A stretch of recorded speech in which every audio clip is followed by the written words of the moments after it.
Sports. As you know, I'm your host, Jay, also known as Coach Jay. Damn it, I bring the best talent to my platform.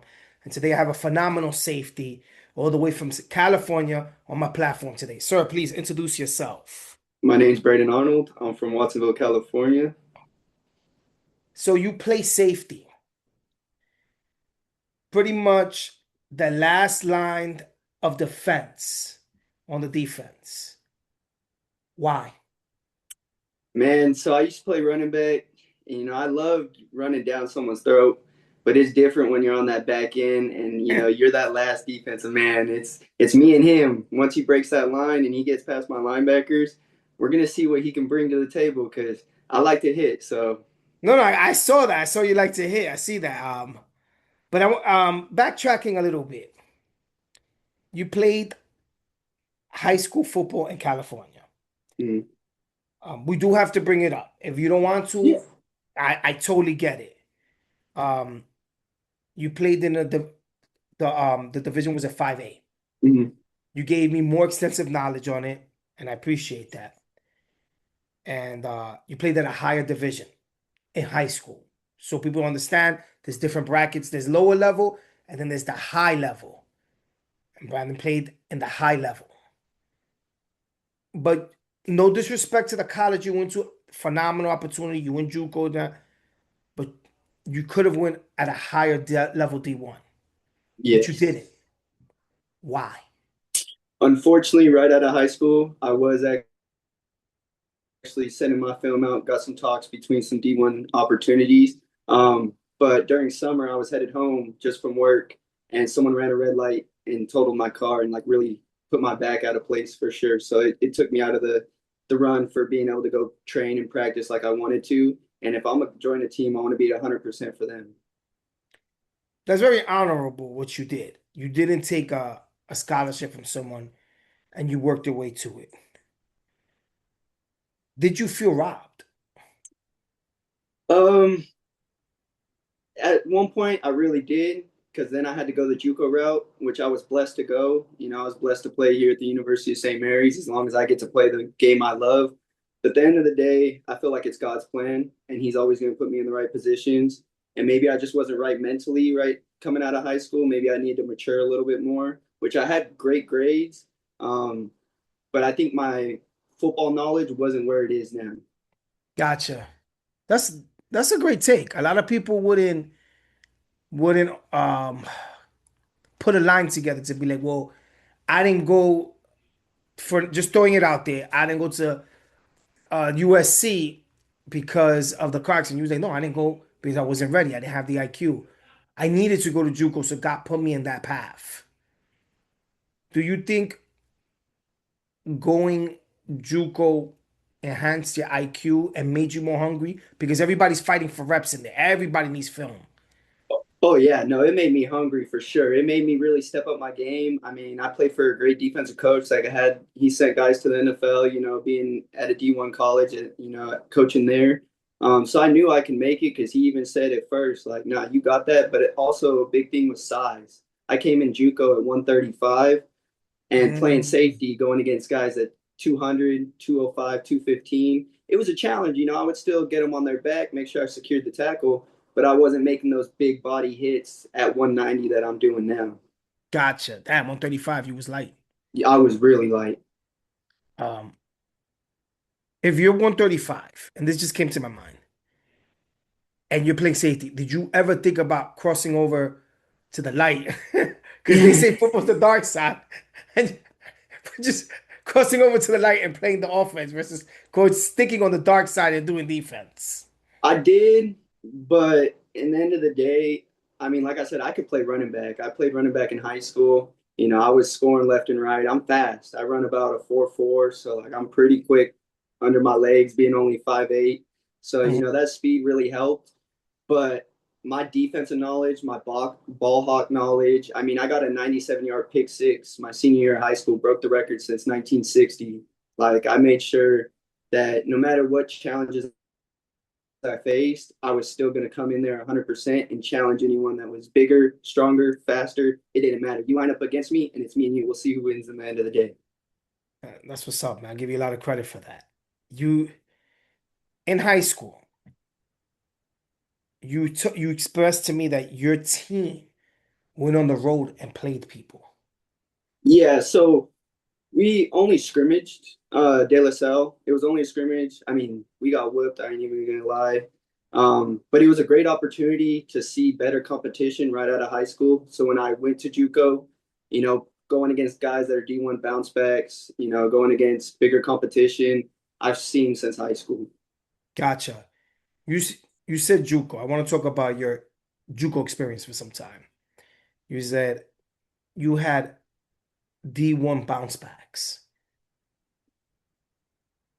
Going into the JUCO year, was it somewhat intimidating? Because they say a lot of guys that play in JUCO have the skill set to go to that, should be in Alabama, should be in the USC, should be at Notre Dame, but they're in the JUCO route because of the grades or whatever reason they have. Was it hard at the beginning to get on the field? Was it a little intimidating? What was your experience like? So it wasn't hard. I did get kind of overlooked at first because of my size. Hmm. Coach told me if I put you against someone 205, are you really going to make that tackle? And it took me really showing them, even at 135, I was going against our 6'4" corner on tackling drills and putting him on his back and, giving competition. So I always knew as long as my heart was in it, it didn't matter who it was lining up against me. And in the end of the day, it's all football. So as long as I use my IQ to put me in the right positions, God's gonna do the work for me. Like I'll be Gotcha. right there. Gotcha. When you was in the JUCO, clearly you coming off the injury, you did your rehab, et cetera, et cetera. But when you was in the JUCO system, what was the biggest takeaway, excuse me, you noticed going from the high school level to the JUCO level? I would say the speed of the game, and the athletes that you face. I mean, even going against high competition in high school, it wasn't nothing like when you have great coaches, they're gonna put their players in the right positions. So you just hope that in the end of the day that you can do what you got to do. Playing in California, the high school system,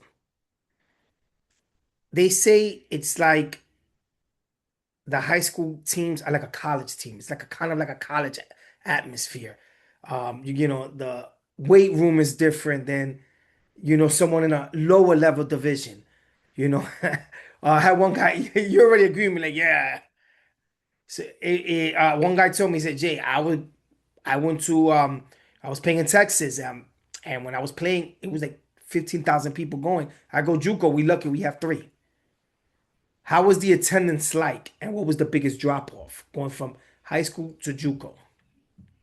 I would say it was a big thing about guys being holding themselves accountable because, like you said, grades were a big thing. So guys would drop off because of grades. Life would happen because now they're adults. So it's, are you able to keep up a job while going to practice? Are you able to show up 10 minutes before the meeting? Because our coach didn't like anyone walking in 5 minutes before. It's always 10 minutes before. And it just teaches you structure. And a lot of guys struggled with structure. Thank God I've always been great with structure. I kind of hold myself accountable because if I can hold myself accountable, then there's nothing to worry about. When you went JUCO and then you start playing the next level at St. Mary, what was the biggest difference? Ooh, that's a good one because I really I felt like at JUCO being in Cali, the competition I faced was a little bit higher than here. So and our program was kind of like I said, I'm beyond grateful to come out here to St. Mary, but we struggled with coaching. So I would say the biggest factor would be the coaching staff and kind of being able to hold my own, not having that highest coaching behind us. Going a 1-9 season when I first arrived here, I wasn't used to that. I'm used to having winning seasons, team that I can kind of depend on. So now I'm around guys that it's a whole new team. I got to kind of get used to working with them. I can't trust my linebackers like I normally could have at JUCO. So now I got to fully get used to playing with these guys and where they struggle, where I struggle, where we can kind of complement each other to be the best we can. Was it hard at the beginning because you're coming from another state, things are different from you, you get homesick. Again, and this is no shade on the university, but you came from a winning culture. And now you helping them establish a winning culture. How hard was that? How much of a bitter pill? Oh man, it was very bitter, and especially because I unfortunately tore my labrum a week Mm, before our first game. And I'm one that I want to make sure my body's right, but at the same time, I want to give the team what I got. So I was trying at first. I got an MRI, and I guess my shoulder was so swollen, it said nothing was torn. So they kept trying to just strengthen my shoulder for me. So I was trying to strengthen a torn shoulder already. It really didn't help. So I didn't start till about week 5, which was unfortunate not getting that much film in till week 5.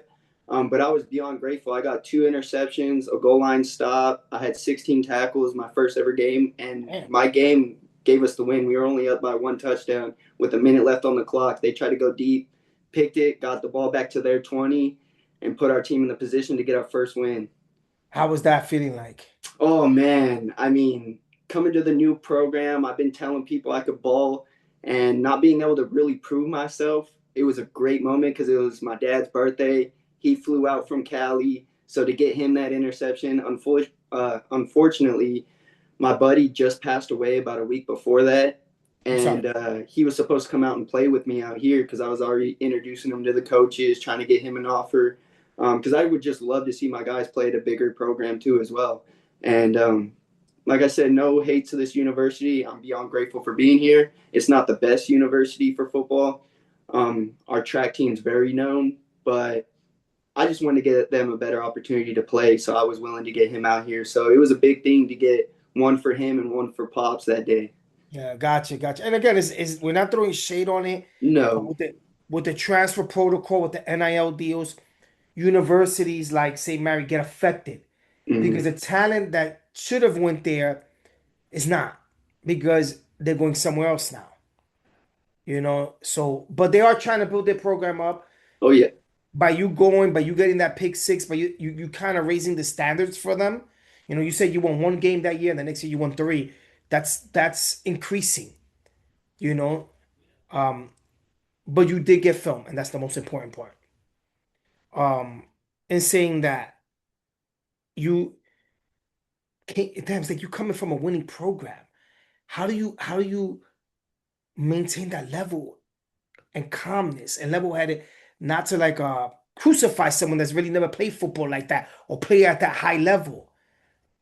How do you how do you maintain that balance of telling them, because this world is very sensitive now. No disrespect to anyone, but it's very No. sensitive. So you have to kind of find a line where you don't cross. How did you find that line, but you still want to push them? Oh man, it was a struggle because I came out. I'm telling my corners, hey, we're running a cover three, and when a corner looks at me and says, "What's a cover three?"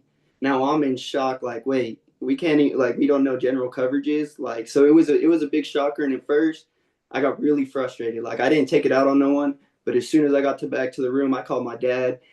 Pops, I don't know how much longer I want to be here, man. This is a struggle. So it was a big mental battle, and then I just took it as they're going through the struggles I am too. So I got to take a step back and Mm-hmm. focus more on myself because I felt like if I could better myself and get my game even better, because I feel like no matter where I'm at right now, I can always keep growing. And Yeah. so I would stay on the field till the lights got shut off. Any extra time, I was out there trying to get that work in, which I am still doing, even though I graduate. Like I just always want to better, you know, my knowledge and my ability to play for sure. Did you take your teammates with you? So I tried, and that's the struggle. I noticed that's the difference. Is I would reach out in our group chats, especially with DBs. Hey, you guys trying to get some work? Thankfully, I got some quarterbacks out there. I got some wide receivers out there. Only about one or two DBs would want to show up. It was one of those. Are they as hungry as I am? And it really showed because it was rare to see those guys out there. But I tried. I tried. Anytime I saw them in the calf here at the school eating, I would try to bring them. Hey, man, you missed out on last workouts. Let's get this workout in. We don't want to go 1-9 again. Let's keep this going. So every week I was trying to get them out there. And the guys that really wanted to improve their game, they were out there. Those that were doing this more for a passion than love Mm-hmm. and just doing it to pass time, you could tell they weren't serious about the game. So it was really hard. Yeah, but it's good that you at least offer that. Some teammates will never do that. Honestly, they'll be like, yo, whatever, we losing, whatever. I'm gonna worry about me. But you was worried about we. And you kind of may not even realize it, but how much you affected the program in a positive way. Because maybe them guys are patching doing it now, and then they're gonna, and eventually it will grow. Eventually they will start getting more recruits coming in. Oh yeah, this second season, man. I mean, even though we only went 3 game win season, I actually almost saw every DB out there every time I invited him. Like every night, every Wednesdays, we'd have coach because he lived right across the street come turn the lights on for us for about 2 hours. And hey, coach, we need some work. Like we're not done here. We're not done here. Thankfully, it showed by going 3-8 this season, but That's a it's not big, where we wanted to be. yeah. I mean, it's definitely not. But you went from 1 game to 3 games, and then in essence, you're like, yeah, that's not a lot. No, it really is in football. Mm-hmm. That's a jump. How grateful was the coach to you for doing that? Oh man, he was beyond grateful for sure. He could tell I was very passionate about the program, but I also kind of butted heads with coach because he would tell us he's looking for a captain, and then when I would overspeak, and get upset at these guys like, hey, you're missing these plays because you're not watching film, you're not coming after practice to stay and work with us, like so you're kind of falling behind now, and so when I'm kind of frustration and I kind of like really try to get that out there, he was basically like, hey, you're overstepping boundaries. Like you got to kind of step back. Like that's for me to tell them. And I was Gotcha. just like, yeah. So it was hard. It was hard. I'm pretty sure, but it made you a better player. Oh yeah. Like they say, God wouldn't put you in this position. He's setting you up for something big. So there's a reason you went through this because there's a bigger result coming in the end. Which is awesome. Now, in terms of your gaining weight, you said I started off at 135 and now I'm 190. How the hell did you get in those Oh extra pounds? man, and I did it in 3.5 months. So I did it basically through summer, like the end of spring camp to the start of August, right when the season started. I really just tons of protein, chicken, rice, vegetables, especially spinach. I was getting about 10,000 calories in, which is a ton. I was eating until I felt like I needed to throw up and then let my stomach settle and then eating again. But I Gotcha. was hitting the gym probably twice a day for about 2 hours. And I really focused on not just, I forget what they call it, I totally spacing it right now, but not only the up, but as well as the down and controlling my weights and really isolating those muscles and focusing on um, basically football workouts, that explosiveness, the hip movements, all lower body, tons of lower body. So I was able to get up pretty quick with tons of protein, eating right, and just hitting the gym consistently. Now, you gained about 55 pounds, roughly, if my math is correct. 80, 35. Yeah, yeah, I'm correct. Mm. If I would put 80 and then carry the one over. I'm a little weirdo like that. I apologize. You had to feel it on the field in terms of speed. How did you adjust to get that speed back? So what I worked on while gaining the weight is I did tons of sled work. I did tons of parachute work. I did tons of ladders. So no matter how much bigger I got, I always still focused on my speed because I knew that was something that was going to be affected. And then also like I'm pretty confident in my angles. They can get a little bit better, but it's one of those that I knew that better angles is going to help that little bit of speed I lost. Gotcha. Did you feel it on hitting someone? Oh man, my body thanked me. Like it went from me bouncing off of him and like he's hitting the ground, but I still bounce off to now I'm standing there like a brick wall and it's harder for him to just run straight through me. So it helped a ton. But I was also playing corner in JUCO, so I had to stay elusive too as well. And we played press pretty much the whole season. Okay. Was now in terms of the season, you're a ball hawk. There was a play I saw. Man comes down the middle, you laid them out. The film that you sent me. And I said, I even messaged you. I said, damn, how good did it feel? making Oh, the head? Because that it looks like thinking about it now, you had to be the 190 at that time because you didn't bounce back. You stood still. hmm. With, So yeah, I was about 185, 190 because this was right after surgery too, the following season. mhm. So, you know, it was I had to get that weight back up after losing, you know, not being able to lift with that shoulder for a little bit. But I actually grinded harder knowing that I, you know, had that surgery because that was my first serious injury. And, you know, thank God I had a great surgeon. Um, I haven't had any problems with it since. And being able to feel that hit on that shoulder and not have any pain. But what I really noticed to me was when the whole crowd, not only my crowd, but the opposing crowd, and we have a hill on the backside, people on the hill standing up and telling me it sounded like a gunshot went off.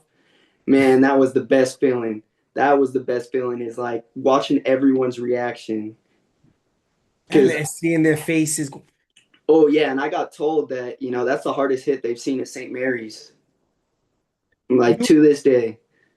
that's awesome. You left a standard now in that for that university, and you raised the bar for them, which they're gonna try to find someone to replace you, which is awesome. Going in knowing this, because you had to know that their program wasn't the best. Did you feel moral obligation to be like, okay, I need to step my game up. I need to make it better. Oh yeah. No, it weighed on me a ton to make sure that I like to say I'm as weak as my weakest link in the team, so I made sure that I'm gonna count myself as the weakest link. No matter who's on that field, I want to be that weakest link so that I can keep preparing myself to be the best on the field. You know, you Gotcha. practice how you play. So it was one of those, the more that I weighed on myself that I can get better, the more it allowed me to advance my playing for sure. Who do you mirror your game after? I would say Charles Woodson. That's why I wear my number 24. I'm a Ranger Okay, fan. all right, all right. I don't see Charles Woodson. I told you I saw Ed Reed. Right? Oh, see, and I got Ed Reed's jersey too, and I love Ed Reed. You know, I love that whole ball hawk mentality that puts someone on their back. But I just loved going from corner my freshman year at JUCO to safety, and being able to show that I'm versatile, and you could put me in that box, or you can have me, you know, go one on one with the wide receiver, and I'm gonna stay in that hip. So that's where I kind of got my play from Charles Woodson for sure. Okay, all right, all right. Well, you heard my comparison. Yeah, and I love it. And I love it. When you was getting recruited to go play at St. Mary, did they recruit you as a corner or a safety? So they recruited me as a safety, but when I came in, unfortunately, like I said, guys being held accountable, they were trying to change the program. And that's the one thing the coach told me through Zoom too, as well, is like, we need a player that's going to help us change this program. We need a player that's going to come in and not only bring that hungriness, but also that love to the game. And so I told him like I'm definitely going to be that man for you, coach. So I came in as a safety, but unfortunately, one of our corners he his grades dropped, and thank God Mm, it was only spring ball. So I ended up picking up corner for them, and we have an All American wide receiver. And I learned real quick you don't hit the All American wide receiver because he came on an out route and we were running a cover two. And I jumped it. And I mean, I put the licking on this kid. Like, it was yeah. bad to where they got upset at me. Like, dude, you could have hurt our number one wide receiver. And I get it. You know, it was only spring ball. We still need him for season. But like I said, I practice how I play. You get in front of me and that ball's thrown, it doesn't matter who you are. No, We're no, going to but that's play. good because you're elevating the practice, which is gonna elevate the game, the play on the field. Mm-hmm. Which is, in essence, that's why you went from one game to three. Thinking about you missed 5 games your first year. You don't know the outcome if you would have played the other five. You probably would have won one more game and probably gotten a better recruiting class Yeah. had you played earlier. So you don't. It's kind of like you was kind of like cut short a little bit in essence. And I was, for real. But I always say this, like I give you guys a lot of credit because I tried to be a professional athlete when I was young. That commitment, I always say this, I'm a fat Spanish guy. I love to eat food. I think I know everything. I know shit. But I love to eat. So that was my commitment. You guys stay committed. How do you stay committed? How do you keep that clock and that chip on your shoulder going? Especially now, you get to an accident. You play JUCO, you go to university, you fuck up your shoulder, you got to get surgery. How do you keep that clock going? Let's go, I without think it's giving that up. I think it's that love for that game. That passion, it's not just, waking up. When you say you eat, sleep, and breathe the game, I eat, sleep, and breathe the game. Like I still watch old film from, JUCO to last year's to the year before. And, one of my biggest pet peeves was when I post my highlight, it's only for my highlight and other people to view. I want to see where I'm messing up because that's what's going to get me better. And it was a big passion thing. It was, you know, I used to box, growing up. And so I love that one on one competition. But that love that I found for football, I was able to give up boxing. And that's when I knew it was something different for sure. Now, you bring up boxing. Boxing is intense. It's 365 days out the year. There is no off season with combat sports at all. I mean, if sports in general, there's really no off season. It's getting to the points year around. So if you're not either working out, you're doing something to keep in shape. But comparing boxing to football and the workouts you have to do, because I've like again, I've taken some boxing classes. I actually, I've tried to train boxing. It's very, very intense, hardcore. I mean, I walk out sometimes and my shirt is stuck to me. Hmm. What is the biggest comparison that you could say that they mirror each other, but what's the biggest difference? I would say mirroring wise would definitely be the cardio. Okay, The better I am cardio wise, the longer I can last out on that field. Like, can I play another game after playing a game? And that's where I noticed being able to do track, football at 6 in the morning in high school. Then right after competing in track, running, the 200, the 400, the relay, I would then go straight to lacrosse. And I was a lacrosse athlete my senior year, and I was a midi. So if you're ever, I don't know if you're familiar with lacrosse, but a midi is yes, going to run on, go shoot the ball, but he also has to get back for some yeah, defense. it's And so it very high fast cardio, paced. very Yeah. fast pace. Yeah, so realizing that every sport, as long as my cardio's there and I can keep playing, as long as my mental's right, that's a big thing. And then, so the biggest difference I would say with football was that power. I'm training for power. I'm not training for cardio. And Gotcha. yeah, so I would say power was a big one. Did it help your eye-hand coordination? Because you do it in boxing, there's a lot of eye-hand coordination that's important.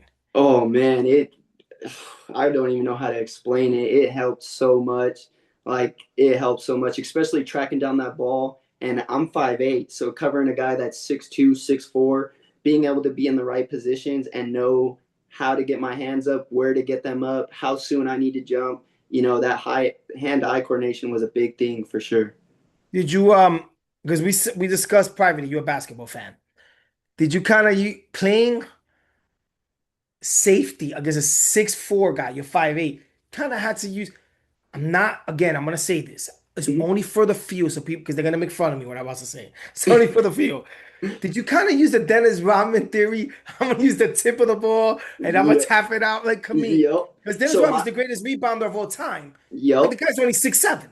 So my biggest thing, exactly, I got it kind of from that exactly is, I know I'm not going to out jump a 6'4" guy, but he has to bring that ball down at some point. And when he does, my hand's going to be there. So we're going to see if his hand strength is better than my position. Gotcha. And a big thing is kind of using like basketball, boxing out. Can I use my Mm. back of my body to now separate him from that ball? Because I got a high vertical, so if I can jump with you, I'm gonna jump with you. But if you're overtowering me like that, a hand right in between there is gonna disrupt it. Especially if you're pushing that hand to the side Yeah. and forcing him to try to one hand grab it, and his hands aren't there. It's gonna be a struggle for sure. Gotcha. Gotcha. And you use the Dennis Rodman. Again, people will laugh, but if you could use people's skill set in other sports and find a way to help it in your field or the sport that you play is actually very helpful. Did you ever play baseball? I didn't, unfortunately. I Okay, because love the game of baseball, but I unfortunately with basketball, football, track, lacrosse, I even did a little bit of wrestling in high school. gotcha. All these sports I never really had time. The reason I asked that, the way you track the ball, It's like an outfielder or shortstop. And I noticed that a lot of baseball players, a majority of them, are very good at tracking the ball. And they go to the next level. And I actually, say that. Oh look, and like I interview some people and they're like, yeah, I used to play baseball, so that's why I track the ball so easy. Because in baseball you have to track if it's a pop-up or something like that. Yeah. I want to ask you real fast, two final questions, but second to last. I interviewed this girl. She plays for the WNFC. Shout out to my homegirl, Butts. She says Oh, to play defense, you have to have a few screws loose. Do you agree with that statement? oh man, do I agree with that statement? She is 100% correct, and shout out to her. Um, but yeah, man, you have to have that anger in you. You have to bring out that, that Mike Tyson Yeah, type of mentality where it's either, and being smaller, I always learned, if I hit them harder than they hit me, I won't feel it as much. Now, gotcha. if I'm scared, timid, I'm not, quite angry enough, I'm gonna get ran over and it's not gonna feel very good. So I learned very quick. I gotta bring the pain. I want to question when I hit someone. I want them to question if they really want to play that sport anymore. Oh, I like that. I like that. Yeah, like I want to see, and their eyes will tell you. Like when I hit that dude in the cross the middle of the field, and he's laying there for 15 minutes, and he goes to the sideline, and I unfortunately, I never want to like hurt someone intentionally when I'm on that field to take them out the game. But my goal is to get you out that game.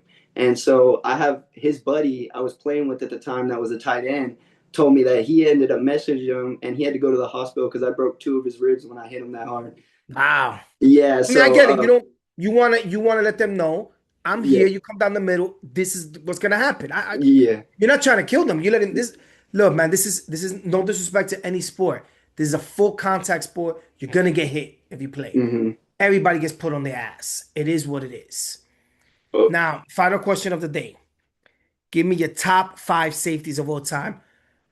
One, five being the going from five to one. Who will be number yeah. five? Oh man. Put you on the spot on this one. Yeah, because I have a million safeties running through my Only head. could give me five. Can we do top three then? Top three. All right, top three. I got this. So we're gonna go Ronnie Lott. Mm. He's gonna be number one. We're gonna go Ed Reed number two, and then I'm gonna go after Charles Woodson number three. Okay. I like that. A lot of people don't bring up how good Ronnie Lott really was. Man, he was he. I have so many of his jerseys because that was my idol right there, man. And I wish I Very. could have seen more of him play. Like watching his game film and it being short because he went to the military. I would have really wished to see him go Yeah, no, you, crazy you know he cut off the tip of his pinky to play in a playoff game at halftime. at halftime. Yup. That's And crazy. still went out there and played. And that sounds like me. Yes, you want to keep your body 100% healthy, but if that team needs you, you're going to go out there and play. And, Yeah. playing since I was 7 years old, the game's changed so much. Like, I remember crackback blocks were legal on kickoff. And Yeah. so, like, there was those, no defenseless wide receivers. You touch that ball, you can get You killed. getting lit. Yep. You So getting lit. yeah, so it's like the game has changed so much, but knowing that and knowing those injuries can happen, it's a big thing No, for sure. it definitely is. But listen, man, I want to thank you for your time. You coming back. We're definitely gonna talk behind the scenes. Oh man, I appreciate you having me on this, Jay. Like it's a Anytime. blessed opportunity.